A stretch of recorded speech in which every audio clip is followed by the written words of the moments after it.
ನಮ್ಮ ಜೊತೆ ಮಾತನಾಡಲಿಕ್ಕೆ ಈಗ ಬಿಜೆಪಿ ರಾಜ್ಯಾಧ್ಯಕ್ಷರಾದ ವಿಜೇಂದ್ರ ಇದ್ದಾರೆ. ಸರ್, ಈಗ ನಿನ್ನೆ ಸಿ.ಟಿ. ರವಿ ಅವರ ಪ್ರಕರಣ ಯಾವೆಲ್ಲ ತಿರುವುಗಳನ್ನು ಪಡಿ ತಾವು ಕಂಡಿದ್ದೀರಿ? ಈಗ ತಾವು ಬೆಳಗಾವಿಗೆ ಬಂದಿದ್ದೀರಿ, ಅವ್ರ ನೈತಿಕ ಬೆಂಬಲ ಕೂಡ ನಿರೀಕ್ಷೆ ಮಾಡಿರಲಿಲ್ಲ.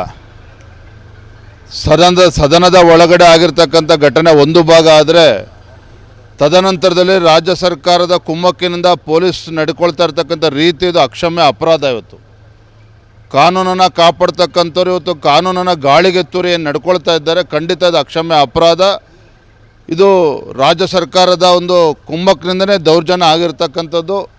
ಸಿ.ಟಿ. ರವಿ ಅವ್ರನ್ನ ರಾತ್ರಿಡೀ ಮಲಗೋಕ್ಕೂ ಅವಕಾಶ ಕೊಡ್ದೇನೆ, ಅವರು ಊಟ ತಿಂಡಿಗೂ ಕೂಡ ಊಟ ಮಾಡೋಕ್ಕೂ ಅವಕಾಶ ಕೊಡ್ದೇನೆ ಈ ರೀತಿ ವರ್ತನೆ ನಡೆಸಿದ್ದಾರೆ. ಇವತ್ತು ಖಂಡಿತ ಇದು ಭಾರತೀಯ ಜನತಾ ಪಾರ್ಟಿ ಬಲವಾಗಿ ನಾವು ಖಂಡಿಸ್ತೇವೆ. ಇವತ್ತು ರಾಜ್ಯಾದ್ಯಂತ ಇವತ್ತು ಪ್ರತಿಭಟನೆ ಕೂಡ ನಾವು ಆಯೋಜನೆ ಮಾಡಿದ್ದೇವೆ. ಸರ್, ಈಗ ನಿನ್ನೆ ಸಿ.ಎಂ ಅವರು ಹೇಳಿದ್ರು ಏನಂತ, ಸಿ.ಟಿ. ರವಿ ಅವರು ಮಾಡೋದು ಕ್ರಿಮಿನಲ್ ಅಫೆನ್ಸ್ ಅಂತೆ. ಈಗ ಕಾಂಗ್ರೆಸ್ ನಾಯಕರು ಹೇಳ್ತಾರೆ ಸಿ.ಟಿ. ರವಿ ಅವರು ಏನು ಹೇಳಿದ್ದಾರೆ, ನಾನು ಸಿ.ಟಿ. ರವಿನ ಭೇಟಿ ಮಾಡ್ತೇನೆ, ಸತ್ಯಾಸತ್ಯತೆ ತಿಳ್ಕೊಳ್ತೇನೆ, ಅದು ಒಂದು ಭಾಗ.